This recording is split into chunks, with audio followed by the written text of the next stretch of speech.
Bom, primeiramente agradecer pelo convite, para mim é um prazer estar participando aqui do podcast sobre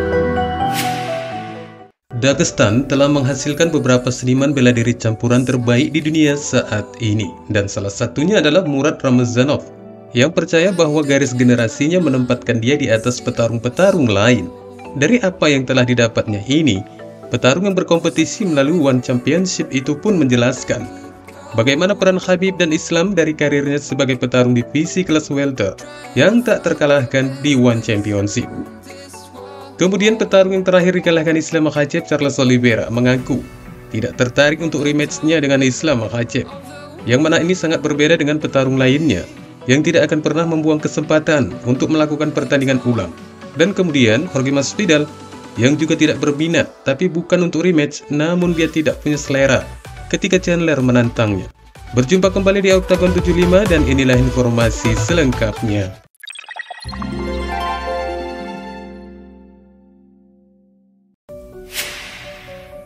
Murad Ramazanov, petarung terbitan Dagestan yang berusia 27 tahun, namun sebagai petarung yang tak terkalahkan di One dengan rekor 11-0 untuk divisi kelas welter, akan kembali menguji keterampilan gaya bertarungnya saat ia menghadapi debutan Roberto Saldik di One on Prime Video 5 pada hari Jumat mendatang, tanggal 2 Desember, di Mall of Asia Arena. Ramazanov dalam sebuah wawancara dengan One Championship mengenang bagaimana ia menjalin hubungan dekat dengan juara dunia kelas ringan UFC Islam Makhachev dan legenda Rusia Khabib Nurmagomedov, di mana dia mengatakan bahwa dari kedua inspirator Makhachev kala itu, Ramazanov banyak mendapat pelajaran yang berharga sehingga menjadikannya petarung yang berada di level lain. Kami memiliki hubungan yang baik selama kamp pertarungan Islam Makhachev di Amerika pada bulan Februari lalu. Kami tinggal berdekatan dan menghabiskan seluruh waktu kami bersama. Aku sudah lama memiliki hubungan yang hangat dengan keluarganya, juga saudaranya Umar, dan aku berkompetisi di kompetisi amatir yang sama. Selama kamp pelatihan terakhir, aku belajar banyak dari Khabib dan Islam. Aku berada di level lain sebagai pejuang berkat mereka. Tampaknya apa yang dikatakan Ramazanov ini mengandung unsur rasa terima kasih, dan dipastikan tidak akan melupakan peran dari kedua Dagestan yang menjadi inspirator baginya. Dagestan yang memang telah diakui dunia dengan melahirkan banyak petarung potensial dari satu tempat pelatihan, mengharuskan mereka untuk berpencar ke berbagai promosi.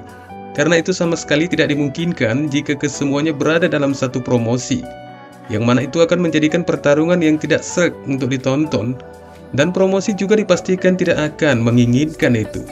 Seperti halnya Ramazanov yang menurut kabarnya setelah keputusannya bertarung melalui One Championship, yang kemudian memiliki keinginan untuk bergabung dengan tim Khabib ini, merupakan seorang petarung yang berbahaya di dunia. Dengan rekor MMA 11 kemenangan dan belum terkalahkan dengan 3 kemenangan yang baru diraihnya bersama One. Jika saja berada di UFC, mungkin ini akan menambah daftar panjang petarung Dagestan yang berjuang bersama UFC sebagai petarung yang diperhitungkan di kelas welter. Penampilan terbaru Ramazanov dengan mengalahkan mantan juara dunia kelas welter One Sebastian Kadestam untuk kemenangan mutlak di ajang One Winter Warriors 2 pada Desember 2021. Dan dari kemenangannya ini, petarung yang sebelumnya berasal dari keluarga tingkat menengah di Dagestan mengakui bahwa peranan Khabib Nurmagomedov dalam kemenangannya ini sangat signifikan, yang merupakan sebuah pengaruh terbesar yang dimilikinya sepanjang karir MMA-nya. Ramazanov kembali mengatakan bahwa ia dan rekan-rekannya merasakan tingkat kekerabatan yang berbeda dengan Nurmagomedov, karena legenda MMA itu dengan bangga mewakili Dagestan di panggung dunia dengan memerintahkan rasa hormat, dan itu diterjemahkan ke berbagai generasi pejuang Rusia. Kami semua mengagumi Khabib. Dia adalah salah satu dari kami, seorang pria dari Dagestan yang bangga dengan warisannya, gaya bertarungnya yang dihormati. Dia menjadi juara, orang-orang menghormatinya. Kami melihat Khabib dan percaya bahwa itu mungkin bagi kami juga suatu hari nanti. Pengaruhnya di wilayah ini sangat besar. Tambahnya kembali menjelaskan bagaimana sosok seorang Khabib bagi para pejuang Dagestan, yang mana dari pengakuannya ini, jika saja PBB mengikuti apa yang telah dilakukan dan diakui oleh para rakyat Dagestan, mungkin Khabib Nurmagomedov bisa menjadi salah satu tokoh yang paling berpengaruh.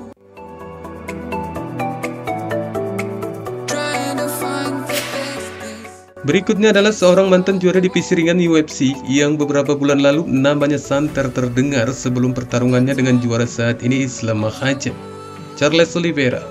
Baru-baru ini kabar dari mantan juara yang pernah mengklaim akan memangku sebagai juara divisi sampai dia pensiun memberikan pembaruannya jika pertarungan rematch dengan Islam Makhachev sama sekali tidak menjadi minatnya sebagai pertarungan yang berikutnya di UFC 283 Brasil. Pengakuannya disampaikan melalui pelatih Oliveira itu sendiri, Diego Lima, yang menjelaskan alasan dibalik ketidaktertarikannya untuk pertarungan ulang disebabkan tekanan emosional yang mencegahnya untuk mengisi kartu di Rio de Janeiro, Brasil. Meskipun keadaan Do Bronx dikabarkan baik-baik saja hingga saat ini. Diego Lima tidak mendefinisikan bentuk emosional yang dialami petarung Brasil itu, yang mana akhirnya banyak orang beranggapan bahwa Do Bronx masih mengalami guncangan atau trauma yang mungkin saja dari kekalahan terakhirnya itu melawan Islam Makhachev masih belum menjadi sesuatu yang sulit untuk diyakininya. Padahal jika Oliveira bersedia, ternyata UFC masih memberikan ruang baginya untuk berupaya kembali merebut sabuk yang telah hilang dari rekornya sebelum pertarungan Islam Makhachev versus Alexander Volkanovski ditetapkan untuk digelar pada Maret 2023 di Perth, Australia. Bersama acara podcast Super Lutas, Diego Lima mengatakan, primeiramente agradecer pelo convite, para mim é um prazer estar participando. Ketika kami akan menghadapi Makhachev, kami menunjukkan banyak minat untuk melawannya di Rio. 1 minggu setelah Oliveira versus Makhachev, UFC menghubungi kami. Mereka memberi kami kesempatan untuk melawan Makhachev di Rio. Mereka selalu sangat baik kepada kami. Kami melakukan pembicaraan yang sangat baik. Terserah kami untuk menerima atau tidak, kata Lima menjelaskan, di mana pada saat itu ternyata UFC memberikan peluang pertamanya kepada Oliveira sebelum melanjutkan rencana mereka kepada Volkanovski. Namun seperti yang dikatakan sebelumnya, jika Oliveira menolak rencana rematch tersebut dan membiarkannya buat petarung Australia yang mungkin saja selepas pertarungan Islam dan Volkanovski, Do Bronx kembali membuat langkahnya untuk masuk ke kandang dengan harapan Volkanovski yang menjadi juara divisi ringan dengan mengalahkan Islam Makhachev, yang kemungkinan ini menurutnya sebagai jalan untuk kembali mampu merebut sabuk tersebut. Namun ini hanya opini, bukan pernyataan resmi dari Oliveira. Pemegang kejuaraan BMF simbolik dan penantang kelas welter 2 kali Jorge Masvidal telah menjauhkan diri dari pertarungan potensial di masa depan dengan penantang kelas ringan Michael Chandler, di mana dia bersikeras bahwa penduduk asli Missouri tidak melakukan apapun untuk aspirasi gelarnya, serta melabeli The Iron petarung yang mudah menyerah. Masvidal, penantang kelas welter peringkat ke-11 saat ini di bawah panji UFC, tanpa kemenangan dalam 3 langkah oktagon terakhirnya, menderita kekalahan beruntun melawan Colby Covington serta mantan juara Kamaru Usman. Sedangkan untuk Chandler, pengejar gelar kelas ringan yang pernah kosong, tampil di kartu utama UFC 281 awal bulan ini di Madison Square Garden, yang akhirnya mengoleksi rekor kekalahan orang naked choke di ronde ketiga dari rekan setim Masvidal, pemain utama tim top Amerika Dustin Poirier. Menimbang pilihannya menyusul kekalahan ketiganya di bawah panji UFC dari 5 pertandingan, Chandler menyarankan langkahnya untuk masuk ke kelas welter demi mengejar pertarungan kejuaraan BMF melawan Masvidal.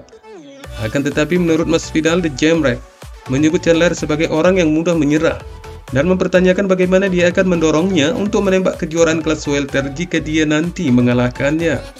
Michael Chandler adalah orang yang mudah menyerah. Itu hal pertama untuk menjadi BMF. Aku melihat ketika dia melawan putraku, Will Brooks. Will Brooks memukulnya dengan sangat keras dan dia berhenti begitu saja. Dia hanya berhenti di tengah-tengah hal itu dan dia berbalik sambil menggelengkan kepalanya dan mengatakan, "Nah, aku sudah selesai berkelahi. Jadi BMF itu ada di bokongku." Itulah aturan pertama menjadi BMF dalam segala hal.